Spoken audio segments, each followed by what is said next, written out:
جو ایمان والوں کے دلوں کو منور کرتی ہے، جیسا کہ اللہ تعالیٰ کا ارشاد ہے بسم اللہ الرحمن الرحیم اللہ نور السماوات والارض، یہ سورۃ نور آیت نمبر 35 ہے کہ اللہ آسمانوں اور زمین کا نور ہے۔ تو اس آیت سے بھی یہ پتہ چل جاتا ہے کہ کس کے لیے نمود ضیاء ہے، یعنی روشنی کا اظہار یہ پوری دنیا میں، پوری کائنات میں کس کے لیے ظاہر ہو رہا ہے؟ یہ ظاہر سی بات ہے اللہ کے لیے ہو رہا ہے، بلکہ یہ اللہ کا ہی نور ہے جو ظاہر ہو رہا ہے۔ خلاصہ کلام یہ ہے کہ شاعر حفیظ صاحب اپنے قاری کو اللہ تعالیٰ کی قدرت کی نشانیوں، سرود صبا یعنی صبح کی ہوا کے نغموں، اور نمود ضیاء یعنی روشنی کے ظہور کی طرف اشارہ کرتے ہوئے غور و فکر کی دعوت دے رہے ہیں کہ ان نشانیوں سے اللہ تعالیٰ کے وجود کو پہچانو اور پھر اللہ تعالیٰ کو ہر لمحہ اپنے ارد گرد محسوس کرو تاکہ گناہ سے نفرت اور نیکی سے رغبت پیدا ہو سکے۔ آئیے اب شعر نمبر 5 کی طرف بڑھتے ہیں۔ مکتوم کس کی موج کرم ہے صدف صدف، مرقوم کس کا حرف وفا ہے افق افق۔ سب سے پہلے مشکل الفاظ کے معنی دیکھیں گے ہم۔ مکتوم کا مطلب ہوتا ہے پوشیدہ یا چھپی ہوئی، موج کرم کا مطلب ہے مہربانی کی لہر، صدف اس سیب کو کہتے ہیں جس میں موتی پیدا ہوتا ہے، مرقوم کا مطلب ہے لکھا ہوا، حرف وفا وفاداری کا حرف، اور افق آسمان کا کنارہ۔ اس شعر کا مفہوم کچھ اس طرح ہوگا کہ صدف یعنی سیپ میں کس کا کرم اور مہربانی پوشیدہ ہے، اور مرقوم کس کا حرف وفا ہے افق افق، پوری دنیا میں ہر جگہ پر کس کی وفا کی گواہی لکھی ہوئی ہے۔ آئیے اب اس کے فنی محاسن دیکھتے ہیں۔ ڈیئر اسٹوڈنٹس، اس شعر کے اندر بھی صنعت تکرار پائی جا رہی ہے، صدف صدف اور افق افق کے الفاظ، اور اسی طرح صنعت استفہام پائی جا رہی ہے۔ کس کی موج، کس کا حرف، سوال پوچھا جا رہا ہے۔ افق افق آسمان کا وہ کنارہ جہاں زمین اور آسمان ملتے ہوئے دکھائی دیتے ہیں۔ ڈیئر اسٹوڈنٹس، اس شعر میں شاعر اپنے قاری کو صنعت استفہام کا استعمال کرتے ہوئے دو اہم باتوں کی طرف توجہ دلاتے ہوئے غور و فکر کی دعوت دے رہے ہیں۔ شاعر نے پہلے مصرعے میں موج کرم اور صدف کے الفاظ استعمال کیے، موج کرم اور صدف، اور جبکہ دوسرے مصرعے میں شاعر نے مرقوم اور حرف وفا کا ذکر کیا ہے۔ ڈیئر اسٹوڈنٹس، سب سے پہلے ہم موج کرم اور صدف کی بات کریں گے۔ صدف یا سیب اس خول کو کہتے ہیں جس میں موتی پیدا ہوتا ہے۔ ہر صدف یعنی سیب کے اندر جو موتی، قیمتی موتی چھپا ہوا ہے، وہ محض اتفاق نہیں ہے بلکہ اللہ رب العزت کی موج کرم ہے، اس کی بے پایاں مہربانی کا نتیجہ ہے۔ جس طرح سمندر کے تہہ میں پوشیدہ یہ موتی اپنی جھلک سے اپنے خالق کی صنائی یعنی کاریگری کا پتہ دیتے ہیں، ویسے ہی کائنات کی ہر چیز بھی اللہ تعالیٰ کی رحمت اور بخشش کی نشانی ہے۔ اور ڈیئر اسٹوڈنٹس، اب مکتوم کی ذرا وضاحت سمجھ لیجئے۔ مکتوم یعنی چھپی ہوئی چیز، یہاں اللہ کی کرم نوازی کی وہ خاموش جلوہ گری ہے جو نظر تو نہیں آتی لیکن ہر صدف کے اندر موتی کی شکل میں اللہ کا انعام چھپا ہوا ہے، یعنی جس کو وہ موتی مل جائے گا اس پر اللہ تعالیٰ کا انعام ہو جائے گا، وہ دنیاوی لحاظ سے وہ مالدار ہو جائے گا اور اس کو اللہ تعالیٰ کی نعمت مل جائے گی۔ شاعر دراصل اس بات کو اجاگر کر رہا ہے کہ اللہ کی رحمت نہ صرف ظاہر میں ہے بلکہ باطن میں بھی ہے، مکتوم ہے، پوشیدہ ہے، اور پوشیدہ انداز سے جاری و ساری ہے۔ ارشاد باری تعالیٰ ہے بسم اللہ الرحمن الرحیم، سورۃ اعراف آیت نمبر 156، وَرَحْمَتِي وَسِعَتْ كُلَّ شَيْءٍ، اور میری رحمت ہر چیز کو گھیرے ہوئے ہے۔ اور ڈیئر اسٹوڈنٹس، دوسرا مصرع دیکھیے، حرف وفا کا اس میں ذکر کیا گیا ہے۔ جب ہم وفا کا ذکر کرتے ہیں تو اس سے ہمارے ذہن میں ایک ہی بات ابھرتی ہے کہ اگر کسی سے محبت کی جائے تو بدلے میں اس محبت کا جواب بھی محبت میں ملے۔ اگر کوئی شخص کسی کو بہت پسند کرتا ہو، اس کی خوشی کا سامان بھی کرتا ہو، مگر بدلے میں وہ شخص اس سے نفرت آمیز لہجے میں بات کرے اور اس کے خلوص کو ٹھکرا دے، تو محبت کرنے والا شخص دوبارہ کبھی پہلے جیسی محبت نہیں کرے گا۔ لیکن دوسری جانب جب ہم اللہ تعالیٰ سے محبت کا باب کھولتے ہیں تو ہمیں کچھ اور ہی منظر دکھائی دیتا ہے۔ اللہ تعالیٰ کی ذات ہمیں روزانہ نئی سانسیں عطا کرتی ہے، ہمیں اپنے بدن میں اس کی بے شمار نعمتیں ساتھ لیے ہوئے ہر جگہ ہم جاتے ہیں،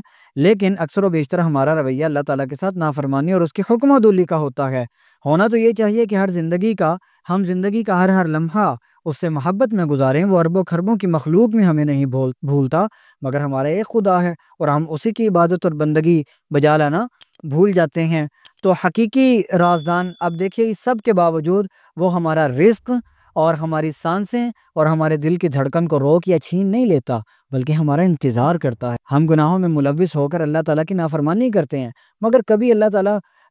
کی ذات جو ہے وہ ہمیں ذلیل اور رسوا نہیں کرتی اور ہمارے گناہوں اور عیوب پر پردہ ڈالے رکھتی ہے۔ چنانچہ اللہ سے زیادہ اس کائنات میں کوئی باوفا نہیں ہو سکتا، جو ہماری بے وفائیوں کو سہتا ہے، جو ہمارے راز جاننے کے باوجود بھی ان پر پردہ ڈالے رکھتا ہے، ان کو لوگوں کے سامنے ہم انتقام لینے کے لیے وہ ظاہر نہیں کر دیتا۔ امیر احمد مینائی رحمۃ اللہ علیہ فرماتے ہیں، محرم راز تو بہت ہیں امیر، جس کو کہتے ہیں رازداں تو ہے۔ بہت سے لوگ ہیں جو رازوں سے واقف ہیں، لیکن حقیقی رازدان اللہ ہے۔ دنیا میں کسی کو ہمارا راز معلوم ہو جائے تو وہ بہانہ اور موقع ڈھونڈتا ہے کہ کب وہ ہمیں ذلیل و رسوا کرے، لیکن اللہ تو سب کچھ جانتا ہے۔ حقیقی معنی میں رازدان کہلانے کا لائق اللہ تعالیٰ ہی ہے۔ خلاصہ کلام یہ ہے کہ شاعر حفیظ صاحب اپنے قاری کو اللہ تعالیٰ کی قدرت کی نشانیوں یعنی صدف یعنی موتی پیدا کرنے والی سیب، اور حرف وفا یعنی اللہ تعالیٰ کی وفا اور ہمارے گناہوں کی پردہ پوشی کی طرف توجہ دلا کر اس کی صفت رحمت کا احساس دلا رہے ہیں۔ شعر نمبر 6 دیکھیے، کس کی طلب میں اہل محبت ہیں داغ داغ، کس کی ادا سے حشر بپا ہے افق افق۔ پہلے مشکل الفاظ کے معنی دیکھ لیجئے۔ طلب کا مطلب ہے چاہت، اہل محبت اللہ سے محبت کرنے والے، داغ داغ زخمی یا غمگین، ادا کا مطلب انداز، حشر بپا ہے ہنگامہ برپا ہے، اور افق آسمان کا کنارہ۔ اس شعر کا مفہوم کچھ اس طرح ہوگا کہ اہل محبت کس کی تمنا اور چاہت میں غمگین ہیں، کس کی طلب میں اہل محبت کرنے والے داغ داغ ہیں، غمگین ہیں، کس کی ادا سے، کس کے انداز نے پوری دنیا میں ہنگامہ برپا کیا ہوا ہے۔ ڈیئر اسٹوڈنٹس، اس شعر کے اندر بھی صنعت تکرار پائی جا رہی ہے، داغ داغ کے الفاظ اور افق افق کے الفاظ، صنعت استفہام پائی جا رہی ہے، کس کی طلب اور کس کی ادا، اور افق افق اس شعر کے اندر بھی موجود ہے یعنی آسمان کا کنارہ۔ آئیے اب مزید تفصیل دیکھتے ہیں۔ ڈیئر اسٹوڈنٹس، یہ تصوف پر مبنی شعر ہے، صوفیہ کی حالت کا ذکر کیا گیا ہے۔ شعر کے پہلے مصرے میں اہل محبت یعنی محبت کرنے والے سے مراد صوفیہ کرام اور اولیاء اللہ ہیں۔ اس مصرے کی تشریح سے قبل آپ حضرت واصف علی واصف رحمۃ اللہ علیہ کا ایک قول سمجھ لیں، جس کے بعد پہلے مصرے کا مفہوم بالکل واضح ہو جائے گا۔ واصف علی واصف رحمۃ اللہ علیہ فرماتے ہیں کہ پسندیدہ چیز سے جدائی موت ہے، اور جس کی پسندیدہ چیز موت کے پرے یعنی دوسری جانب ہو اس کے لیے مرنا آسان ہو جاتا ہے۔ تو صوفیہ کی پسندیدہ چیز اللہ کے ولیوں اور صوفیہ کرام کی پسندیدہ چیز یعنی اللہ تعالیٰ کا دیدار اور زیارت یہ موت کے پرے ہے، دوسری جانب ہے، لہذا ایک طرف تو ان کے لیے موت آسان ہو جاتی ہے، مگر دوسری جانب اسلام میں خودکشی یا پھر اپنے لیے موت مانگنا یہ حرام ہے۔ چنانچہ یہ حضرات اللہ تعالیٰ کی یاد اور اس کے دیدار کی تڑپ میں زندگی کا ایک ایک لمحہ انتہائی اذیت اور دل غمگین کے ساتھ گزارتے ہیں۔ کس کی طلب میں اہل محبت ہیں داغ داغ، یعنی اہل محبت کس کی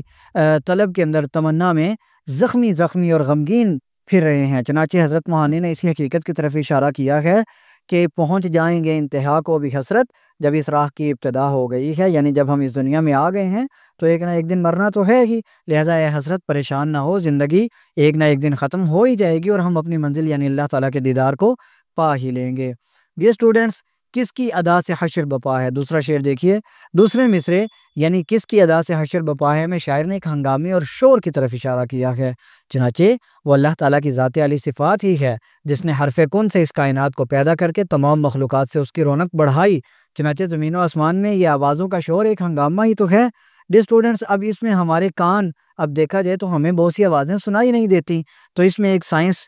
کے حوالے سے اللہ تعالیٰ کی نعمت ہی ہے یہ سائنس بھی، ہمارے کان ایک مخصوص حد یعنی 20 ہرٹز سے لے کر 20,000 ہرٹز کے درمیان ہی آوازیں سن سکتے ہیں، اس سے کم یا زیادہ ہرٹز یا فریکوینسی کی آوازیں اللہ تعالیٰ نے ہمیں نہیں سنائی۔ ظاہر سی بات ہے کہ اگر ہم زمین کی گریویٹی یا اپنے دل کی دھڑکن یا پھر اس کائنات میں سیاروں اور ستاروں کی آوازیں سن پائیں تو ہم ایک لمحہ بھی زندہ نہ رہ سکیں۔ چنانچہ اللہ تعالیٰ کا ارشاد ہے، بسم اللہ الرحمن الرحیم، سورۃ الملک آیت نمبر 23، اے نبی صلی اللہ علیہ وسلم، قل هو الذی انشأکم وجعل لکم السمع والابصار والافئدہ قلیلا ما تشکرون، اے نبی صلی اللہ علیہ وسلم کہہ دیجئے وہی ہے جس نے تمہیں پیدا کیا اور تمہارے لیے کان اور آنکھیں اور دل بنائے، تم بہت کم شکر ادا کرتے ہو۔ اس آیت مبارکہ میں بھی اللہ تعالیٰ نے انسان کے کان بنانے کا ذکر کرنے کے بعد شکر کا ذکر کیا ہے کہ شکر کرو، تمہارے کان ہم نے ایک خاص حد کی آوازیں سننے کے لیے بنائے ہیں، اگر ایسا نہ ہوتا تو تمہارا ایک لمحہ بھی زندہ رہنا ممکن نہ تھا۔ اور ڈیئر اسٹوڈنٹس، خلاصہ کلام یہ ہے کہ جو لوگ اللہ تعالیٰ کی محبت کو پا لیتے ہیں ان کے لیے دنیا کی زندگی ایک بوجھ بن جاتی ہے اور موت ان کو محبوب ہو جاتی ہے، اور اللہ تعالیٰ ہی کی ذات ہے جس نے اس کائنات کو مختلف آوازوں سے بھر دیا ہے۔ حفیظ جلندری رحمۃ اللہ علیہ فرماتے ہیں، اسی نے ایک حرف کن سے پیدا کر دیا عالم، کشاکش کی صدائے ہاؤ ہو سے بھر دیا عالم، یعنی اللہ تعالیٰ نے ایک حرف کن سے اس عالم کو پیدا کیا اور پھر اس میں مختلف آوازیں بھر کے اللہ تعالیٰ نے اس عالم کی، اس کائنات کی رونق میں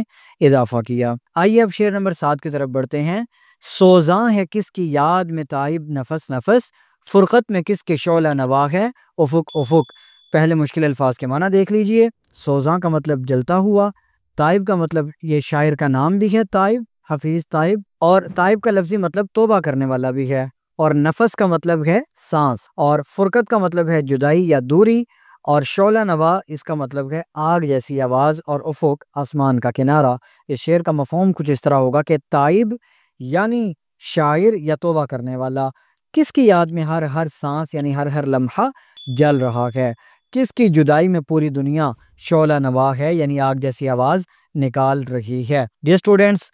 اس شعر کے بھی فنی محاسن میں آپ دیکھیے صنعت تکرار پائی جا رہی ہے، نفس نفس کے الفاظ اور افق افق کے الفاظ، اور صنعت استفہام پائی جا رہی ہے۔ اس میں سوال ہے کس کی یاد، کس کی شعلہ نوا، اور افق افق یہ پہلے بھی ہم ذکر کر چکے ہیں۔ یہاں ایک نئی بات جو آپ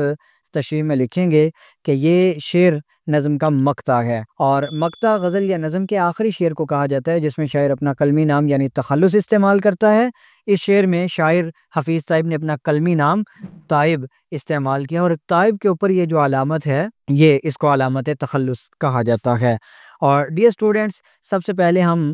پہلے مصرعے کی تشریح کرتے ہوئے لفظ تائب کی وضاحت کریں گے۔ شعر کے پہلے مصرعے میں شاعر حفیظ تائب نے اپنا قلمی نام یا تخلص تائب استعمال کیا ہے۔ اس کا لفظی مطلب توبہ کرنے والا ہے، لہذا اس مصرعے کے دو مفہوم ہو سکتے ہیں۔ پہلا یہ کہ شاعر اپنے بارے میں کہہ رہے ہیں کہ حفیظ تائب کس کی یاد میں ہر ہر لمحہ اور ہر ہر سانس جل رہا ہے، جبکہ دوسرا مفہوم یہ ہے کہ جو شخص بھی اپنے گناہوں سے سچے دل سے تائب ہو جاتا ہے یعنی توبہ کر لیتا ہے تو اس کا ایک ایک لمحہ اللہ تعالیٰ کی یاد میں بسر ہوتا ہے، اور ہر لمحہ اللہ تعالیٰ کی یاد میں تڑپتا اور جلتا ہے۔ اور جیسا کہ واصف علی واصف رحمۃ اللہ علیہ کا قول ہے کہ پسندیدہ چیز سے جدائی موت ہے، اور جس کی پسندیدہ چیز موت کے پرے یعنی دوسری جانب ہو اس کے لیے مرنا آسان ہو جاتا ہے۔ جو اسٹوڈنٹس، تائب کے دل کی بھی کچھ اسی طرح کی کیفیت ہے، چنانچہ جو لوگ تائب ہو جاتے ہیں یا پھر یہاں شاعر بھی مراد لے سکتے ہیں اور اللہ تعالیٰ کی سچی محبت ان کے دل میں رچ بس جاتی ہے تو ہر وقت اللہ تعالیٰ کے دیدار کی حسرت لیے رہتے ہیں۔ سوزاں ہیں کس کی یاد میں تائب نفس نفس، اور اسلام میں اپنے لیے موت مانگنا یا خودکشی کرنا حرام ہے،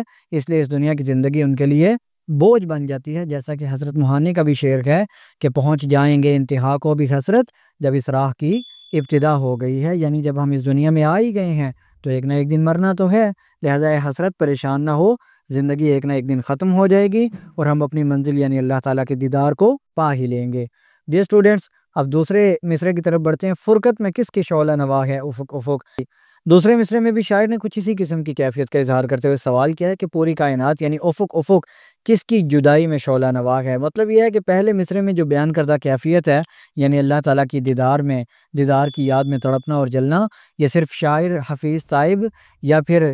صدقے دل سے سچے دل سے توبہ کرنے والا انسان ہی اپنے دل میں محسوس نہیں کر رہا، بلکہ افق افق یعنی پوری کائنات اسی کیفیت میں مبتلا ہے، اور ہر مخلوق کے دل میں یہی تڑپ اور جلن ہے کہ وہ کب اپنے مالک و خالق کی زیارت سے بہرہ ہو، یعنی اس کو زیارت نصیب ہو۔ بقول مولانا ظفر علی خان، ہر ایک ذرہ فضا کا داستاں اس کی سناتا ہے، ہر ایک جھونکا ہوا کیا آ کے دیتا ہے پیام اس کا، یعنی فضا کا ایک ایک ذرہ اللہ تعالیٰ کی کہانی اور داستان بیان کر رہا ہے، اور ایک ایک جھونکا ہوا کا اللہ تعالیٰ کا ہی پیام دیتا ہے، یعنی ہر چیز اللہ تعالیٰ کی یاد میں ہی تڑپ رہی ہے۔ خلاصہ کلام یہ ہے کہ شاعر حفیظ تائب کا موقف ہے کہ مجھ سمیت پوری دنیا اور کائنات کی تمام مخلوقات اللہ تعالیٰ سے سچی محبت کرتی ہیں اور اسی کی یاد دل میں سمائے ہوئے ہیں، اور پوری کائنات کے دل میں اللہ تعالیٰ کی یاد کی تڑپ اور جلن موجود ہے۔ ڈیئر اسٹوڈنٹس، آج کے اس لیکچر میں ہم نے اردو انٹرمیڈیٹ پارٹ 1 نئے کورس کے مطابق پہلی نظم حمد کے آخری 4 اشعار کی تشریح بھی سمجھ لی۔ اگلے لیکچر میں انشاءاللہ ہم نظم نعت کی طرف بڑھیں گے، تب تک کے لیے اپنا بہت سارا خیال رکھیے گا، ویڈیو کو لائک کر دیجیے گا، چینل کو سبسکرائب کر کے اپنے کلاس فیلوز کے ساتھ شیئر کیجیے گا۔ آپ سے ملاقات ہوگی اگلی ویڈیو میں، اجازت دیجیے، اللہ حافظ۔